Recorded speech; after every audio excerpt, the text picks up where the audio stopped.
Hello, welcome everyone, and welcome to this eightfold path to liberate free using the eight new ICF competencies. My name is Siri, and I'm the director of Inner Shift Coach Training. This eightfold path to liberate free, especially using these eight ICF core competencies, is actually a journey to spread awareness of the impact of these ICF core competencies in coaching and also in this new world normal, that how conscious use of these competencies can really create a remarkable difference in our everyday life. So, in this endeavor, we have partnered with various outstanding MCC coaches who will take us through a journey of how applying these new ICF core competencies help the coaches to be more present, to listen differently, to raise the engagement level with the clients, and much more.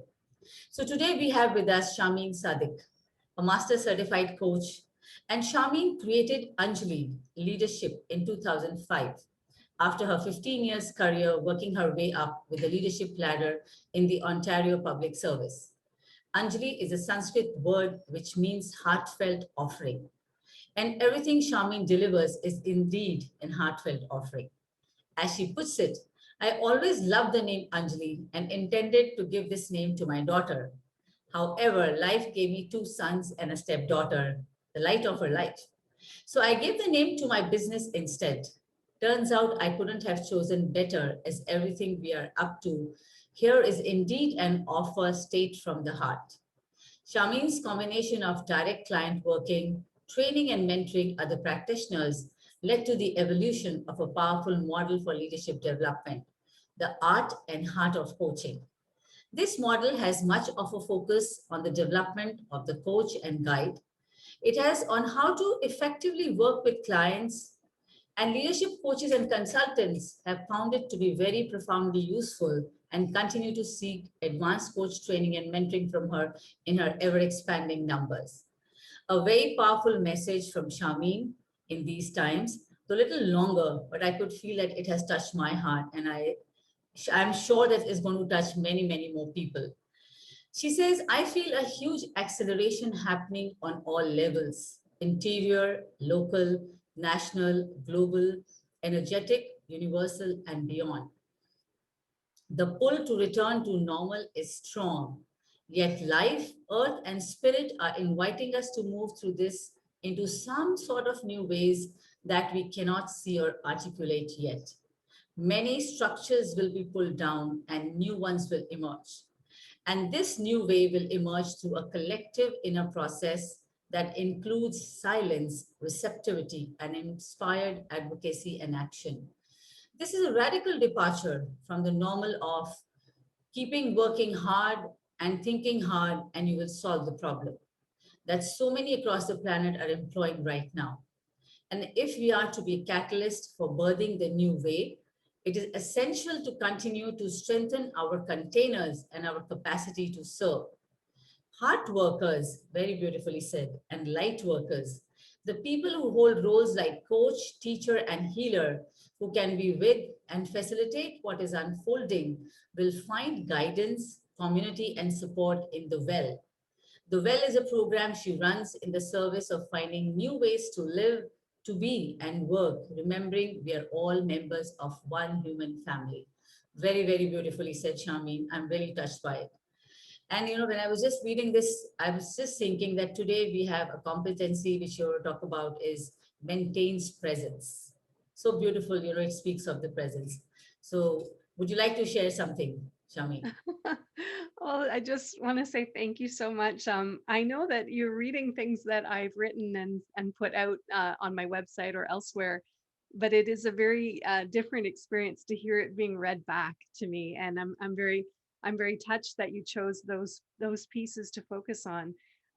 It is interesting to me because for 16 years I've been an executive coach I work with leaders of organizations primarily. I also mentor coaches, as you said. And I guess what I want to say is that you can bring heart to that work.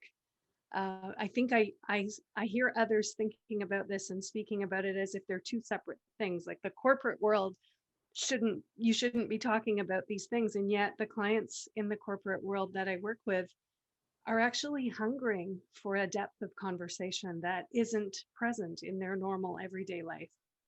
And so to hear you read back my own words, knowing that I can now apply that to those clients as well as to coaches and others who may be more open to that sort of exploration, just fills me with joy. So thank you. And Wonderful. thank you for asking Yes, me to yes, join you here. absolutely.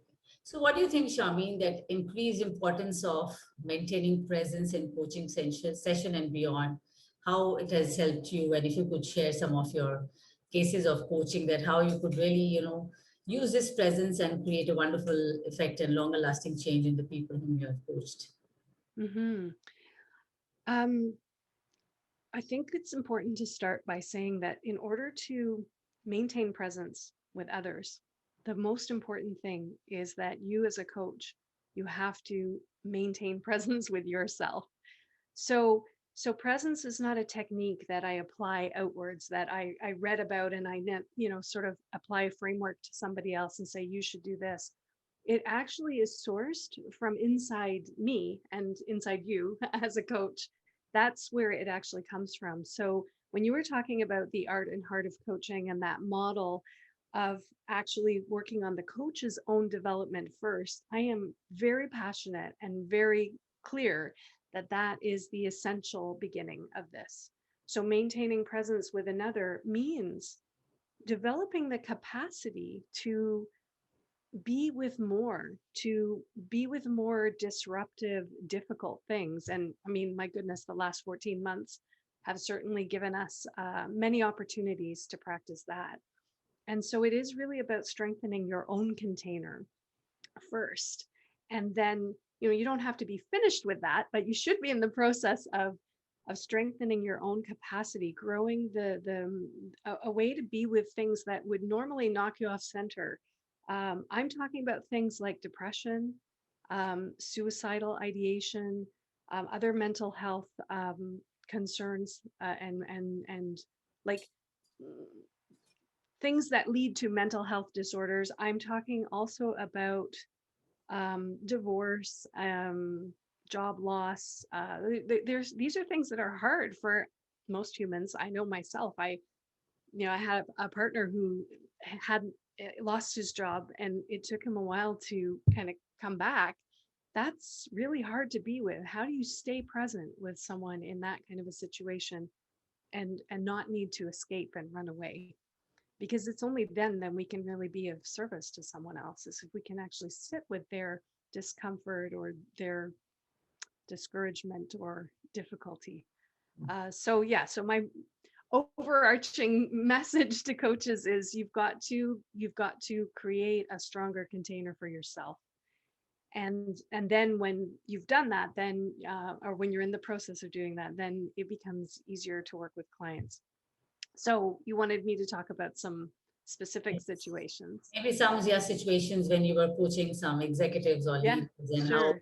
presence was like so Yeah, informative for them. yeah, Yes. yeah.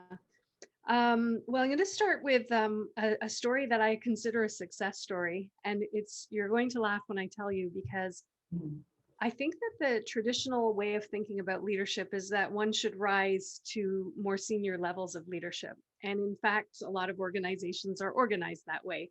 You come in, you learn how to do something really well. And when you're really good at doing it, you get promoted and you become a manager or a leader of other people.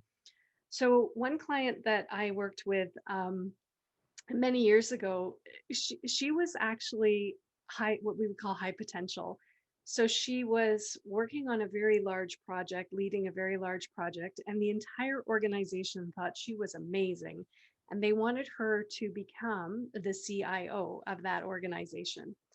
So the CIO, existing CIO, was not leaving yet, but was sort of thinking about his next steps. And everybody told her, when they advertise the position, when they start looking for the CIO, you've got to put your hand up. Mhm. So I began working with her to help her lead her project team more effectively. And through our conversations, it became really clear that she actually did not want to lead people. she did not want to be the CIO. And this was really hard because her own wiring was, I should want to rise to the next level. The organization, the culture of the organization was, you should want to rise to the next level. And we recognize you as someone who's so amazing at doing this work that you should be the leader of it. And then I think this just in the larger surround, we just assume you would want to progress, you would want to expand and be in a role that's more senior. So our work actually from the start, this was reflected on many levels. Her stance was, I should do this because they all say I should, because that's how you do it. And the courage to actually say, but that's not what I want. That isn't what is ahead for me. That she had was incredible. So the success story is she did not apply for the CIO role. She actually chose to leave the organization. She found a role in another organization where she could be an individual contributor, which was what she really wanted. Mm-hmm. And it's so funny because when I'm teaching coaches, they always want to know, like, tell me a story about someone who like got so much out of your work. And I tell that story and they're like, this is not a great story. She didn't become the CIO, but she did what was best for her. She found the role that made her happy, that offered her gifts so powerfully to the people that she, the work that she was doing in the environment she was doing it in. And it was better for her family. She was happier. She was not burdened by worry about things that she didn't care about. And I think it takes a lot of courage to say, I don't care to be a leader. I'd Absolutely. rather just do my work myself. I think, and the presence actually is, is the essence of allowing the changes to happen. And when you're in your own, and when a coach is in your own presence, it's about others getting in touch with their own self. That's And right. if they can do it, they also get the courage and wisdom to, do what they really want to do. I think very, very beautiful. It's not only about just what your perception, what the people, other people want. It's about you getting into that state of courage and taking the decision which is going to make you much more happier. Very Even if wonderful, it's I think. Yeah. even if it's unpopular or Absolutely. unheard of or not the norm. Yes. Absolutely. Absolutely. I think, and you're very correct. If it's making you at peace with your decision, I think nothing is much greater than it. I think what a beautiful case. What a very Yeah. beautiful case. Yes, sure. Yeah. So let's talk about some other thing, what you want to share about, maybe some other case you have in your mind. And Mm, let's have a look at this. great. We'll come Great. Okay. out. Yeah, Yeah. I want to talk about, okay, so part of my work is I use a 360-degree assessment, leadership assessment with my clients. And I used to actually train coaches to use that particular assessment. And one of the things that I noticed, so if your community, if the people watching this are people who use 360s, I want you to know this. When you are debriefing a 360 or any assessment, any leadership assessment, Mhm, please ask the client first to tell you about themselves. mhm, Please do not walk in and tell them what the assessment says about them. You've mhm, got to hear them first. You've got to receive them and hear their story. And mhm, so the story I want to tell you now is about a client who came with the 360 and we were looking at the results together. And I asked her, I said, tell me about what it was like being a kid in your family. mhm, Talk about unique experiences that shaped you when you were a young person. mhm, And so she began to tell me her story. And as her story unfolded, it came to the moment when her mother actually suicided. And so this woman was young when that happened. She was I can't remember, maybe a teenager. And she's telling me the story now. She's in her 30s, 40s, whatever oh, age. She's mhm, telling me the story. And I don't know what happens to you when I tell you this, but like even saying it, it's hard to be with that. It's a very difficult thing to kind of sit with. So for me, this competency around presence is actually being able to stay there. So mhm, she tells me that her mother suicided, and I did not run from that. I did not say immediately, oh my gosh, that's horrible, or I'm so sorry. I didn't say actually anything. I actually said, I think I might have said, ouch, um, because I was feeling the ouch that she was feeling as she was reliving that. And then we just stayed quiet for a moment. And then we moved on. She told me the rest of her story. We finished with the debriefing. And later, she said to me that nobody had ever received her with that part of her story in that way. Mm. So for me, this is about the value of building this stronger container that I keep talking about of your own being, so that you don't have to escape. Because what do we usually do if somebody tells us something very difficult like that, and that is a one of the most difficult things to hear, then I think what most people do is they try to quickly feel better because they don't like the discomfort of the other person, and they obviously don't like the discomfort of themselves. Well, actually, that's obvious to me. When you rush quickly to make something feel better, it's actually more because you can't be with the discomfort of it. So, this is for me the essence of presence, being able to receive someone's story, receive their truth, and Mm. just say, wow, I'm here. And the yeah, it leads into the third case, but Yeah. I'll just pause there for a moment. So, what do you think is the role of silence in maintaining presence? I think the role of silence is that you, with your silence, if you can stay present in the silence, you are giving that person a potentially life-saving gift, because they now know they are not alone. Mhm. They now feel and know that they are not alone. And I can't fix that happened to her. I can't make it feel better. So me trying to make it feel better is just a way of me trying to make myself feel better.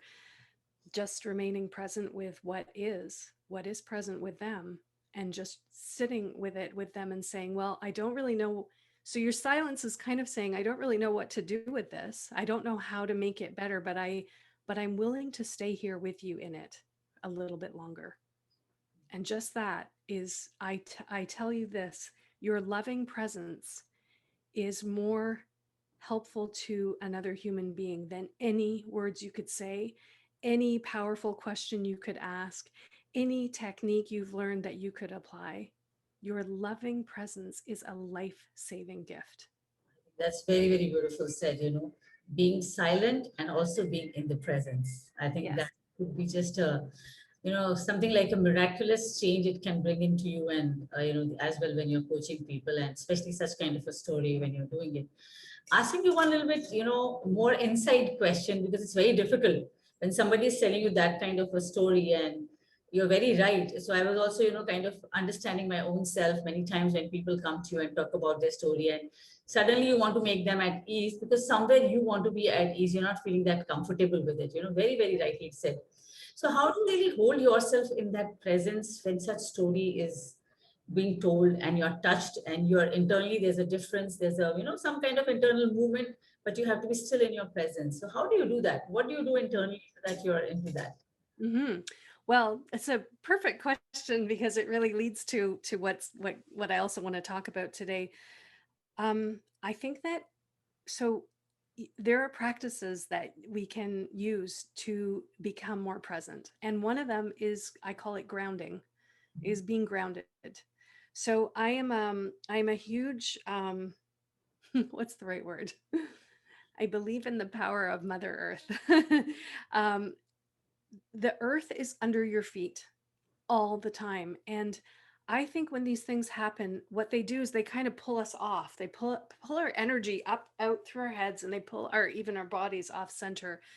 So for me, one of the ways, if you want to know like the strongest Yeah. way to remain present, is to practice grounding yourself. And there's an energetic practice that I learned from a person called Suzanne Skurlock-Durana. She's a practitioner in the Virginia in the US. I took some training with her where she actually taught us a process. So she's not the only person who teaches this. There are many people who teach this, and I teach it now. but it's a process where you actually learn to connect to the earth, and you kind of fill yourself with this energy of the earth, but it keeps you in this kind of grounded circuitry with the earth. If you, I know this sounds a bit this might sound a little bit out there, out of the box, and I'm okay with that, because that's, I believe in this. This has helped me so much. So what this does is it keeps you in your body, it keeps you in the moment, and it keeps you rooted in some way. Mhm. And that, I think the most important thing about this is you can't be present if your energy and your kind of your being has left the building, like it's kind of floated out through the top of your head, then you're not there. And you know what that feels like. I'm sure every person who's listening to this has had the experience of speaking with someone, and you know they're not there. They're not hearing you. They're just maybe nodding or saying, mm-hmm. But you can feel, you can, if you feel into this, next time you talk with someone, not in a coaching call, just like anyone, just notice, where is their energy? Most people's energy is somewhere up here. It's just above their head. And why is that? Because we have been taught that the head and the intellect is the most valuable source of information. And so what I am saying is, I think there's valuable stuff in our heads for sure, but we have a brain in our heart. We have a brain in our gut, in our bellies. There is energy in the pelvis, and the earth is the thing that is underneath, the entity that is underneath us that supports us. And so when you can stay present in this physical body that you have, if your energy can stay there, then you can be with someone no matter what they're talking with you about. Absolutely. I think that's what we refer to when we are training people, and as coaches, we refer to as an inner alignment process, where your breath, your body, your feelings are all expressions of your being congruent, where head, heart, and gut are just like one system. And I think Yes. all the yogic teachings also practices also teaches the same thing, that how you can align yourself. And very beautifully said that if you can ground yourself to the Mother Earth, I think nothing like that, because you are absolutely there. And when you're grounded, you are in the center and you can be in your own presence. I think very, very beautiful practice. So, something which all the coaches and all the other people, they can really take it up. Even when you're living in a normal day-to-day life, and when you're not grounded, you're just in your head all the time. I think nothing works, no relationship works, nothing works at all. So very, very, very well said. And also I want to just ask, when we talk of maintaining presence, we also talk about that how comfortable you're working in a space of not knowing. So what do you Yes. have to say about that? Hmm. Well, the pandemic gave a great opportunity as, and that's not the right word, because of course it has been extremely disruptive, and that even is not a strong enough word for so many people. And um, this is not the way that I would wish for this lesson to come to us. So, having said that, in March 2020, when in Canada, where I live, we were headed into a lockdown. I knew that they were going to close schools in the next day or so. I could kind of feel that coming. And I had this image in my mind, I guess, that there would be a lot of chaos and people would need help. So I asked, actually at 4 o'clock in the morning on March 12th, I woke up and I said, what can I do to help? And the answer that came was, you can invite people to gather every day. And so I began that morning. I started to invite people to gather. And the thing is, so you asked about like, how do you be with not knowing? We Hmm. did not know what was going to happen. We thought, oh, maybe we're going to have to stay home for a month and then it'll be okay. It'll go away, or, and before that we thought, oh, it's over there in another country. It's in China. Oh, those poor people. But, we didn't really have a sense that it was coming to us. So we began to practice this. We call it the power pause, and we still do it to this day. And all of you are invited to join anytime you like. We meet every morning at 9 o'clock Eastern time, local time here in Toronto. And we do it on Zoom, and we sit together for that half hour. So now I don't think I could have made an invitation like that if I couldn't sit in the not knowing. So what is not knowing? It's not knowing. Knowing comes from here, right? We know, like we know facts, we know numbers, we know formulas. My son is in grade 11 and he's doing physics now, and he has a sheet of formulas, right? That's knowing. But there's again, this being present, being grounded, and having a stronger container for your own being. I think that that is what allows, and also being exquisitely self-aware is what allows you to, allows me as a coach and you as a coach to be with the not knowing. So we've been being with not knowing every day since that day. And um, that is kind of my third example of, a case. Mhm. I never know in the morning who's going to come and what they're going to bring with them. I don't know if they've got a family member who's sick. I don't know if someone they love has died, and those things have happened. I don't know if, I'm pretty sure most of us have mental health challenges that have arisen because it's very hard. This is not normal for us to have to stay home and stay in for 14 months, not interacting with others outside of our house. Is very, very difficult. So every day I am there with people, and none of us know what's going to happen. Right. This is what, to me, the essence of not knowing, and this pandemic has brought this into sharp focus for me. I don't know on any given day, and what it has done is actually it's challenged the part of me that likes things to be better, likes to solve problems, likes to know what the end is. And I think when you don't know what that is, if you can't stay present, then that is a recipe for immense difficulty. Um, I will speak about my son. He's been in virtual school since this began, and he's 16 turning 17. This is a moment in his life where he would normally be with his friends. He would be socializing. He would, be having those teenage experiences. He's been at home for 14 months. He literally hardly left the house. Like we've gone for walks, but he's not been anywhere really. And this is very hard on his mental health. And every day he asks me, when can I get vaccinated? Well, they're not vaccinating kids that young yet. When can I, I hate school. It's very hard to learn on the computer. And I don't know how to help him. I don't know. So all I can do is stay present. And sometimes I do that really well. And other times I slide into advice giving because that makes me feel better. Okay, I'm giving him something. And most of my advice he doesn't want to follow, or it leads me to be angry and want him to stop complaining. And those are the moments when my container is a little leaky, a little sloshy. And oh, by the way, I also want to say, so I want you to understand this too. You don't have to do this perfectly. This maintaining presence, it's a balance. It's a flow. It's a work in progress. It's not like a destination. And now I'm present and I'm always going to be. No, you'll notice when you fall off. You notice when things pull you out. What pulls me out is not knowing how to help my son. Um, and yet, if I can come back to, okay, I've got ground under my feet, I'll just stay here with him. Maybe I'll say back to him, seems like you're really frustrated, or I understand how frustrating it is. If I can just, find a way to meet him where he is, sometimes that's all he needs. Well, I really appreciate that, and another thought which triggered in me is that, I have my nephew whose daughter is just 4 years old kid. And I think for the last 3 years is what they go to school. And since last year, they are doing everything online. And she went to the, play school that was just, I think, for maybe a year. And after that, she does not have any friends. She does not know what to do. And it's all of us elders around her. And one day I just noticed, that little girl has started playing with herself.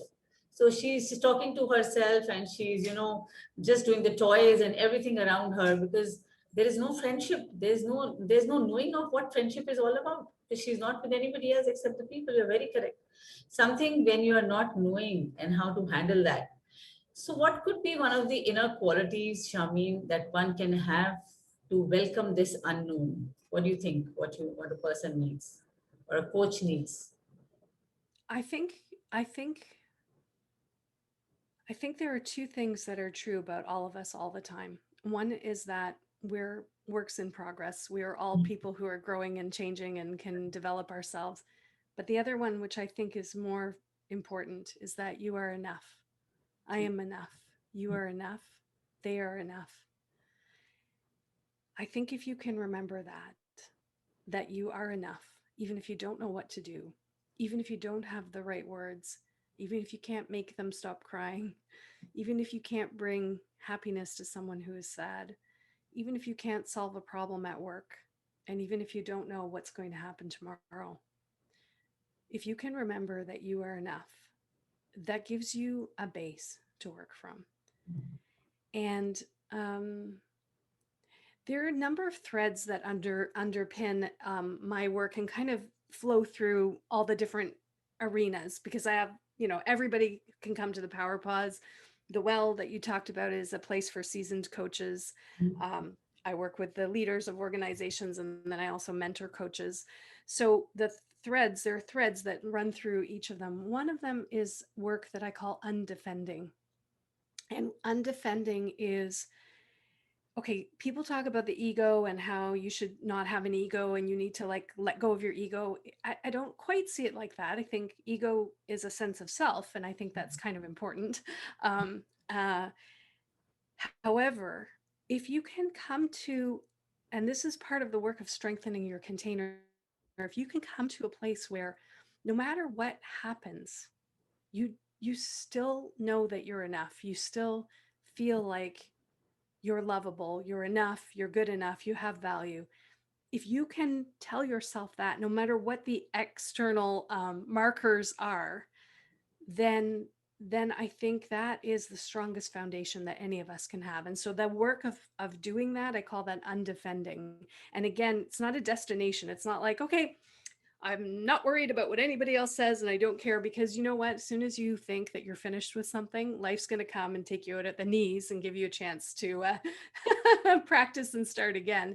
When you So say it's, enough, I would say it's something you can just tell me. That's what the thought came to my mind, that you have all the resources within yourself and you can handle yourself. So that what's what you mean by being enough? Is that's you what you have the resources within yourself, but more so this, that even, okay, so I'm the kind of person, I'm very heartfelt and I love people and I love being loved by people. So um, one of the things that takes me out at the knees is if I feel like somebody's angry with me or they don't like me anymore. So I have lived my life a lot of the time up until the last 20 years or so worried about that. Now, and when I wanted to work with leaders and I wanted to work with the most senior leaders, which is who I work with now, it became clear to me that if I was caring about what they thought about me and whether they liked me, that was going to limit me. Because sometimes when I'm working with a CEO of a company and he or she is doing something that is obviously not working well for them and others, I have to be able to hold up the mirror and say, this is what you're doing that's not working. Now, if my concern is that they're not going to like me, I'm not going to say that. So I had to make this, I had to make that developmental shift to be okay with, I'm going to tell you what my truth is, what I'm seeing about you right now. I'm going to hold up this mirror for you. And you may like me or not after I've said it, but in the end, it doesn't change how I hold myself. So that's more of what I mean by knowing that I'm enough. That even if this guy kicks me out of his office and says, I never want to talk to you again, you've been so offensive to me, that I can still leave and say, he didn't like what I said, but I am still enough. That's what I'm talking about. That's undefending. Absolutely. I think that's very, very beautifully said, that I'm enough. I think if you can have all that, probably you'll be much more grounded and much more being in your own presence to handle many more situations. I think very, very beautifully said. Shahmeen, what is a message that you would like to give to the upcoming coaches, especially about maintaining presence? Because you have to have curiosity, you have to keep silence, you have to give the pauses, you have to give the whole space, and yet you have to be in yourself. Because many times there's so many clients who would come and they will speak the whole story and they will keep going on, and sometimes you don't understand what you do with all that. So, what is it that you would like to tell the new coaches? Yeah. Stay close to the experience you are having. So the example you just gave, Siri, when someone is telling you a whole long story. I know this is a hard thing sometimes to break in and sort of start coaching because they're telling you everything. Stay close to what your experience is in that moment. So it might be, I notice that they are talking so much that I can't get a word in edgewise. If you can just say that to yourself, even if you don't know what to do yet, just say to yourself, this is what I'm noticing right now.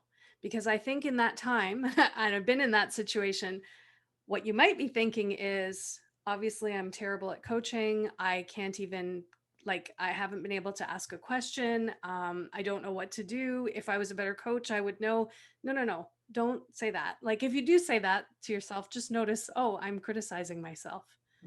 And then come back to, what is my experience in this moment? Oh, my experience is this person will not stop talking and I can't speak. I'm not able to even stop them. Well, maybe that's a question, that's the opening into the coaching, right? I notice that when you start talking, you don't stop. How's that working at work? How's that working in your leadership role? How is that playing out? Are you noticing that people don't speak? And so it becomes, so that's my advice, is stay close to the experience you're having. Trust your experience of the moment. Whatever is happening here, this person is showing you how they do it out there. So if you can stay close to what you're noticing and then speak about that when you get the chance. And sometimes you do have to, in those situations, you do have to say, stop, I'm not able to say anything here because you're just going on and on. So hang on a second. Let me ask you a question. And then, you know, again, this is the work of undefending. So it's a very courageous thing that I'm inviting you to do. Stay close to your experience. Trust that you are enough. Yes, maybe you don't have all these years of coaching experience, but you do have whatever experience you have as a human being, whatever sensitivity you have to what is going on around you. You do have that and you own that. That is yours. Whether you have a certification or 2,500 hours or whatever, makes no difference. You can still remain true to your own noticing. Absolutely. I think that's very wonderfully said. And I think that's what happened to many new coaches. When you're not able to handle it, the inner dialogue goes of criticism, that how do I do? I'm not able to handle it. And I think if you can stop doing that and just accept the whole experience, what's happening, and actually being the presence, feeling that presence even in the absence of it. If you can do it, I think Yes. really it's going to really create a much more presence and much more openness for the client to help you to speak, a lot about what you can hear and still hear the unknown, also what the client is telling about it. I think very, very beautifully said. Um, so just wanted to ask you one more question. Probably with that we can move towards a close. That you said, I heard you saying that your partner had lost a job and then you had to maintain the presence, right? So what do you think in these current times when everything is different, everything is like a new normal? How can really be in your own presence? How can we do that? And how can it really help the whole situation, the atmosphere when you're at home for 14 months? All of us have been the same, not traveling outside, not going outside. So what do you think? How can it really help? I think that when all else falls away, come back to gratitude. What can you be grateful for? And I know this is very hard because I know that there are people who are going to hear this who have lost loved ones, maybe a parent, a sibling, even a child, in this pandemic. And so I hold what I am saying with a great deal of sacredness, because and humility, because I have not had that experience at this moment. I still say, come back to what you are grateful for. And if what you are grateful for is that you had something to eat today, that you can breathe, that you have a roof over your head, that there is someone in your life who loves you, come back to the simplest things, the basic things that you can be grateful for. I think that is a foundational practice that it doesn't help. And I realize as I'm saying that, it sounds so small and so insignificant in the face of the immense pain and suffering that we are feeling and experiencing globally, and locally, in whatever location you are, I still say, come back to what can I be grateful for today? At our dinner table, we did this for a long time, and we fall off the wagon often. So again, I would also say you don't have to be perfect at anything, but we go around the table and we ask everyone to say 3 things that they're grateful for. And at first, like, I think it was hard. I think I'm pretty lucky. I live in Canada. My kids have grown up with a certain kind of standard of living that they have received without ever having to work for it, and they don't know any different. At first, they thought it was dumb. Why are we talking about what we're grateful for? We're thinking more about what we don't have. But I guess if you extrapolate that to the global level, how did we get to where we are right now? Because we're always thinking about what we don't have. And I guess what I'm noticing even in this moment is that when we can come back to being grateful for what is here right now, that is probably the essence of presence. Absolutely. And many times I could hear you, your voice went very deep, and it actually made me present to what all you were saying. I think so beautifully said. Absolutely. And I think it's a wonderful time. Thank you, Shahmeen, for being with us. And it's been really, really wonderful to hear you out, that you're working sincerely from the heart. And it really shows the way you are, your energy is. It really reflects even from you. And I'm really looking forward that all the people who are listening to this, they will also be benefited how to be heartfelt. And the more you're heartfelt, the more gratitude you have, the more grounded you are, the more presence you make. And stop that criticizing voice in your head, because it's okay, because we are not yet perfect and we can't be. We're all in a journey, and I think it's what's going to make us perfect or not perfect, I don't know, but at least that journey is on. So we're doing it. So thank you so much today for this. And Thank you. it was so nice to have you with us. Thank you so much. And you have summarized everything that we've talked about so beautifully. So that is a testament to your presence, Siri. Thank you for that. And thank you for the gift that you are to those whom you work with and guide. Thank you so much.